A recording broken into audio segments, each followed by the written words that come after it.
Hi friends, I'm Ellen Gormley and welcome back to my channel. You've heard me say this time and time again, but I'm going to say it one more time. When I start a new swatch, sometimes I just don't want to stop and I want to keep going and make it a full project. So I started this swatch in black because you guys don't see black on camera very often, and I thought, oh, that'd be really pretty. And it's, I think it's Universal Deluxe Worsted or something like that. I forget, I lost the label. Anyway, it's gorgeous, and it's gorgeous in black. The problem with black is I have a white dog and blonde family members, and so I'm not sure that the black is going to work great, but it is gorgeous. And do you ever crochet with black? Let me know in the comments below if you do. I'm going to grab another worsted weight yarn. This one is Knit Picks Bravo worsted in, I think this is like, because of the P, oh, Freesia. And so I'm taking an I size hook. This one was worsted also. It's a kind of a small worsted, and I used a J size hook because I wanted the laciness to come out even more. But I think I'm going to go ahead and use an I. Oops, sorry, I didn't mean to bump the camera there.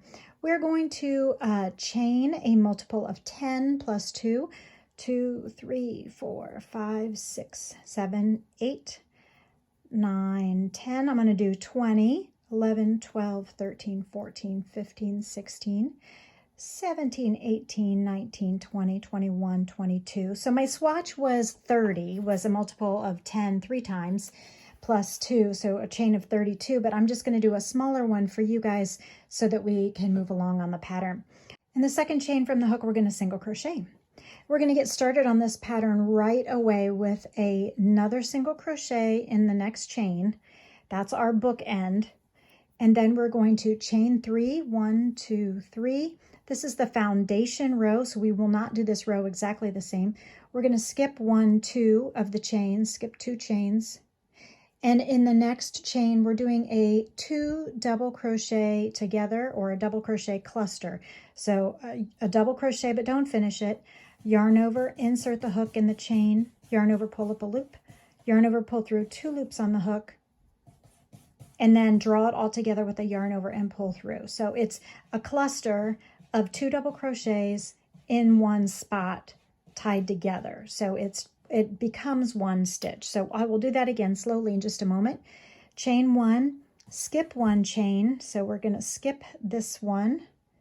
And in this one, we'll do another double crochet 2 together, or double crochet cluster. Okay, so we're clustering by yarning over, inserting the hook into the targeted stitch, yarn over, pull up a loop, yarn over, pull through 2, and stop there. Then do that whole process again, yarn over, insert the hook into the chain, yarn over and pull up a loop through the fabric, yarn over and pull through 2 loops on the hook. We now have 2 almost finished double crochets, but we're going to tie them all together with a yarn over and pull through everything on the hook. And now that is your finished 2 double crochet together cluster. So some people call it 2 double crochet together, but that's a decrease. And this is only 1 for 1. It's in one spot and we have 1 stitch. So it's actually a cluster and not a decrease. You see what I'm saying? We used 1 stitch and we have 1 stitch. So it's not a decrease. Okay, chain 1, 2, 3. I know it's all semantics, but it does matter. So we're going to skip 2 chains, 1, 2. We have chained 3. And we're going to single crochet in the next chain. Theo, stop, buddy. Theo is digging on cardboard. Chain 1, skip 1, single crochet in the next. And this is the little pattern that we have going across. So chain 1, 2, 3, skip 2, 1, 2. In the next one, we're going to do that cluster of double crochet, 2 double crochet cluster.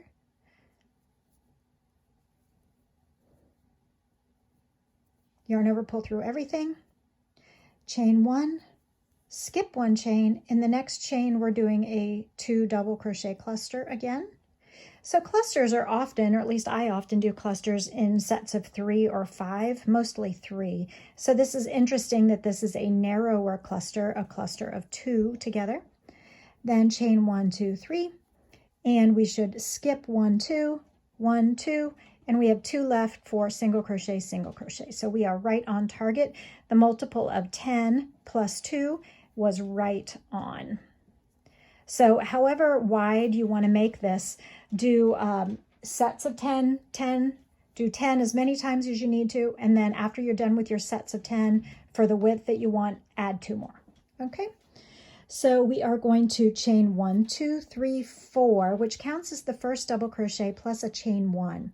And in the first single crochet, we're going to double crochet. So we're double crocheting. This is like the half of a row. So this is right here on our project swatch. And that's another reason we don't use black on camera very often, because it's kind of hard to see. And that's why magazines don't use black often either. I always wanted to use black in Crochet Magazine when I was the editor, but I knew that Nick, the photo guy, the layout artist, would be like, no, it's so hard to see. So we're going to chain 1, 2, 3. It's so hard to see the definition of the stitches when it's a dark yarn. So we're now putting a single crochet between the 2 clusters on the turned row. Chain 1, 2, 3. Now we're going to skip over to this little group of single crochet, chain 1, single crochet, and in that chain 1 space, we're going to place a little like faux shell of double crochet, chain 1, double crochet, chain 1, double crochet in that little chain 1 space. See it there? So all those 3 are going to go in that one spot. Okay, chain 3. So Nick would say, no, dark, you know, he said red was really hard to work with, and black and really, really dark colors were very hard to get the colors right on the magazine. And so if you think about it, when you look at, so I've skipped that last single crochet, and in the very last one, we're placing a double crochet, chain 1, and another double crochet. That balances out the bookends so that we now have rows 1 and 2 done, and it looks like this. Okay. Now this row 2 that we just did, we will do rows 2, 3, 4, and 5 again and again, and the foundation row 1 will not be repeated. Okay, so now on row 3, we're going to chain 1, 2, 3 and turn. And now we need to place a cluster, a 2 double crochet cluster over here in this chain 1 space. So you'll often see, and maybe now that you look at magazines and online publications for crochet or even catalogs or whatever, it's very rare to see black yarn in any kind of stitch pattern. You might see black if it's just going to be flat single crochet, chain 3, and now we're targeting this single crochet here in the middle and the chains on either side of it. So I, in my black swatch, went ahead and single crocheted in the top 2 loops of the chain before and after. So single crochet, chain 1, skip the single crochet, and then single crochet in the next chain. And usually I would say single crochet just in the space and it doesn't matter. But in this case, I kind of wanted the laciness to be more precise. So it's up to you what you do, but you might want to just be consistent. So to be consistent with what I was doing, I'm placing the hook in the top 2 loops and single crocheting rather than just winging it by putting it in that whole chain 3 space. Do you know what I'm saying? So chain 1, skip the single crochet, and then if you're going to single crochet in the chain, make sure you do that consistently. So make sure that can be fiddly, as you can see me fiddling with it. Getting that in the top 2 loops. Maybe this was a bad idea. Nope, there it goes. Okay. Whew. Okay. I just think it looks more precise when you're doing a lace pattern. Okay, so then we're going to chain 1, 2, 3, and we're placing in this shell, we're going to put a cluster here in the gap and there in the gap, separated by a single chain. So skip all of this stuff, and when you get to the shell, in the spokes of the shell, we're placing a double crochet cluster, a 2 double crochet cluster, so 2 almost done stitches pulled together, a chain 1, and then in the next spoke, we're doing another 2 double crochet cluster and tying that one together. And now we're back to a chain 3. 1, 2, 3. Okay, so I hope you are finding crochet to be a relaxing and valuable use of our time. I know I do. I cannot wait to work more on this project, but as Mara pointed out, Mom, you need to stick with the things that you're getting paid for first. She's so right. Like, I got to prioritize deadlines first. So that one might have to take a back burner. But what I did do was I took a photo of my swatch with the exact hook I was using, so that I could, if I forget or have to put it aside and it becomes a work in progress, a whip or a UFO unfinished object, that I'll have a reference point for getting back to it when I get a chance. Chain 1, 2, 3. So I keep tons of photos. So in the chain 1 space between the double crochet and the turning chain, I'm going to place a 2 double crochet cluster. I use photos constantly for visual reference of a gazillion different things, and then double crochet in that chain 3 turning stitch. Okay, so we now have rows 1, 2, and 3 done. Okay, let's do 2 more rows, and then you'll see rows 2, 3, 4, and 5 will be repeated. So we are now on row 4. So chain 1, turn, single crochet in the first stitch, chain 3, 1, 2, 3, and I'll get my hands out of the way. Here you go. Here's where we are. Now we're targeting this chain 1 space here in between the 2 single crochets. In that spot, we're going to do another one of these shelly things. And by shelly thing, I mean double crochet, chain 1, double crochet, chain 1.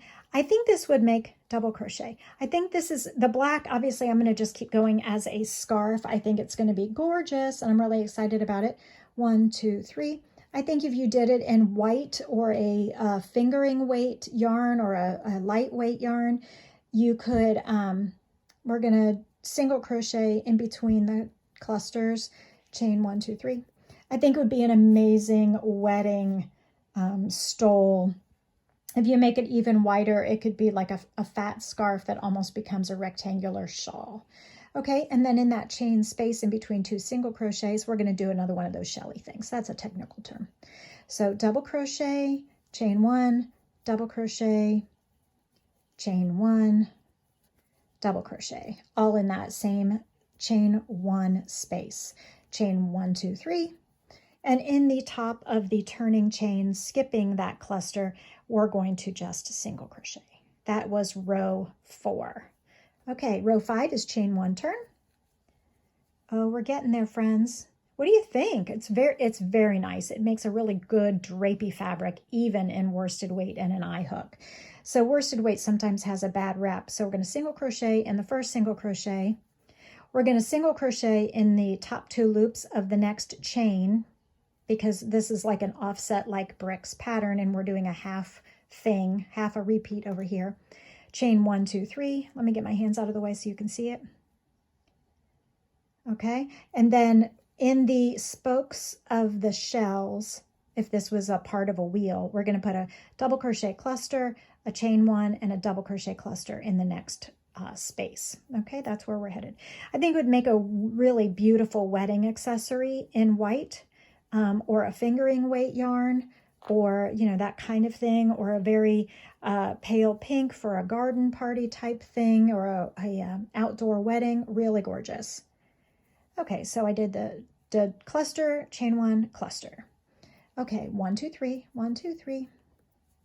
And in the, remember, we're doing a single crochet, chain 1, single crochet in the next spots here. So single crochet in that last chain before the single crochet, chain 1 skipping the single crochet, and single crochet in the top 2 loops of the next chain. And this one I find that the one after the single crochet I find most fiddly, and I have to kind of use my fingernail there, but I think it'll be worth it to stay consistent and to stay precise with a lacy type pattern. Okay, chain 1, 2, 3.